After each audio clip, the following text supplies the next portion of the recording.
organizers so much for inviting me to this wonderful meeting. Most of them are my very close friends, and I'm really proud of that. So I'm going to defend autologous access at all costs. Now look at this picture. Who is guilty? Elderly patient with comorbidities, or the administration, hospitals, nephrologists, and surgeons.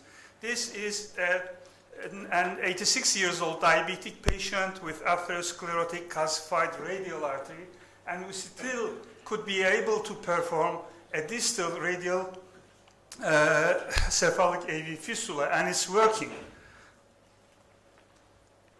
So many authors report inferior patency rates of AV fistulas in elderly patients, and others present contradictory results. There are centers and surgeons who perform excellent practices on the same patient groups, and I will give you some very good examples. And we know that there are huge differences in vascular access practice patterns among continents, countries, regions, hospitals, and practicing surgeons. You see, AV fistulas have a very important survival advantages over grafts and catheters. Here again, in this very famous choice study, we see that AV fistulas have a survival advantage.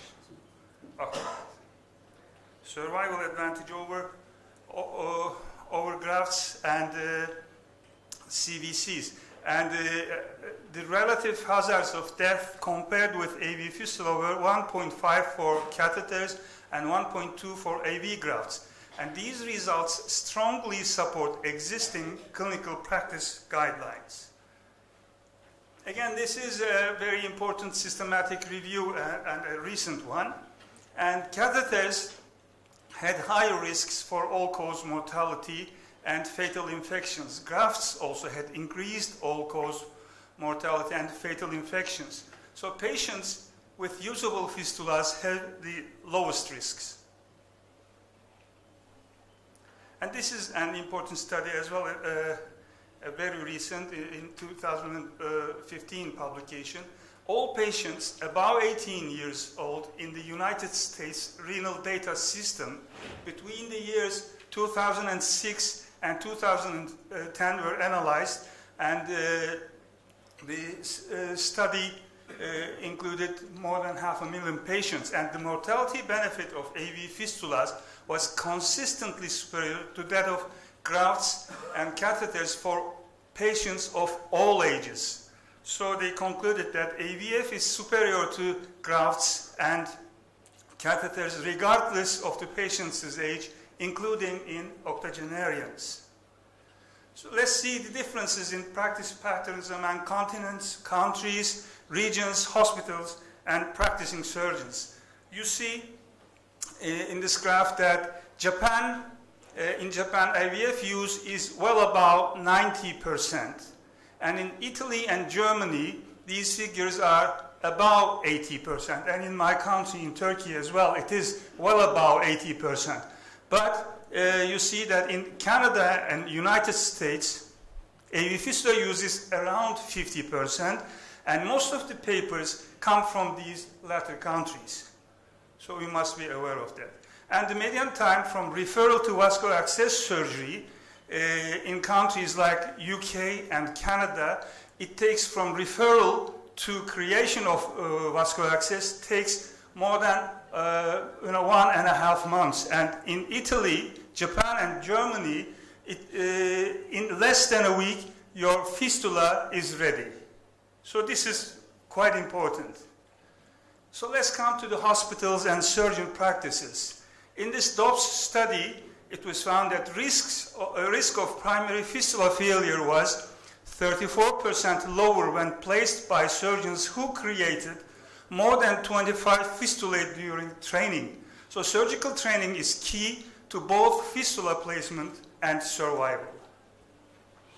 This is another good study. It was done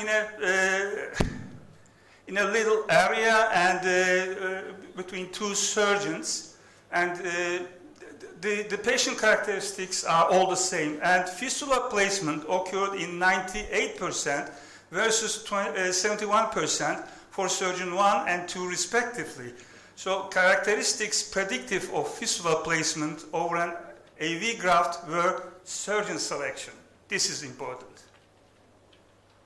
And hospital-specific aspects are quite important as well. So this is a study done in 11 centers in Netherlands, and they are very close to each other. And primary failure occurred in 1/3 of the patients. But if you look at more carefully, primary failure rate among the participating centers varied from 8% to 50%. So in which hospital would you prefer to go and have your AV fistula created? This is important. And this study shows that the probability of primary failure is strongly related to the center of access creation, suggesting an important role for the vascular surgeon's skills and decisions. Let's come to old age.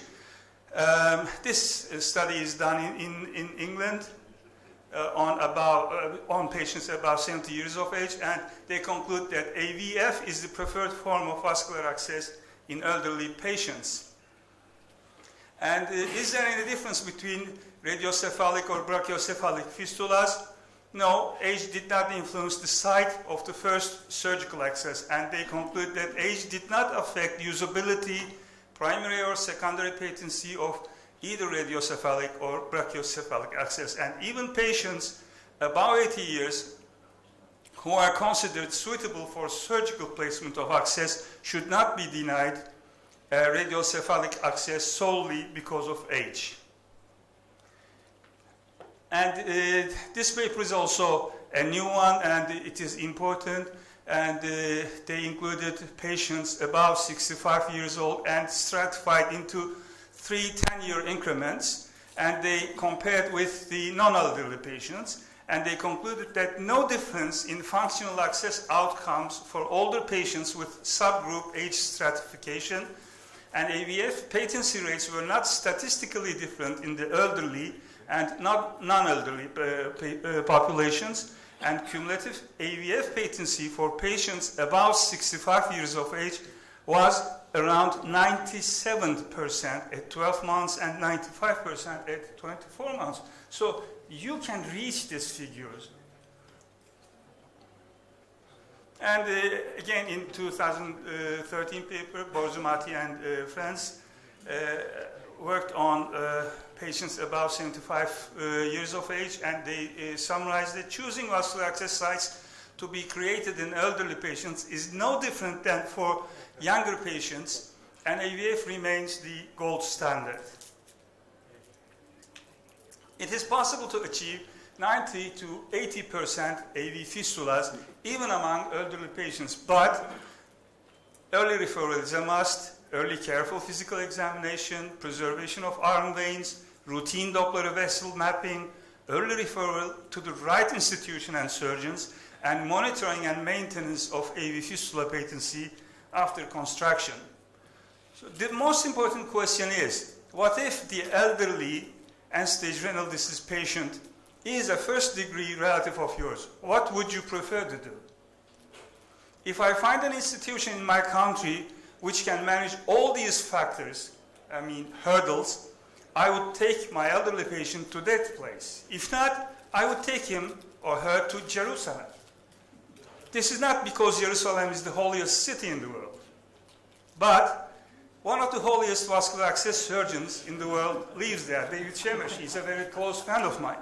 And let's read the paper, his recent paper, and published in 2015. In Journal of Vascular Surgery. And they reached 88% autogenous AV fistula construction. This is wonderful. And 24-month secondary patency of 84% for radial cephalic and 88% for brachial cephalic AV fistulas. And secondary patency was 92% in 12 months. Wonderful. So let's go to Jerusalem altogether, if we need.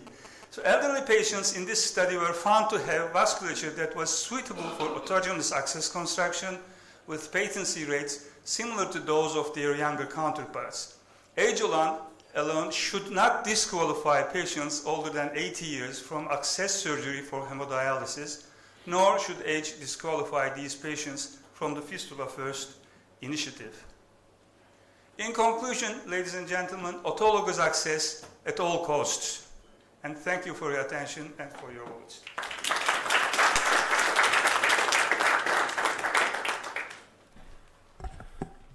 David.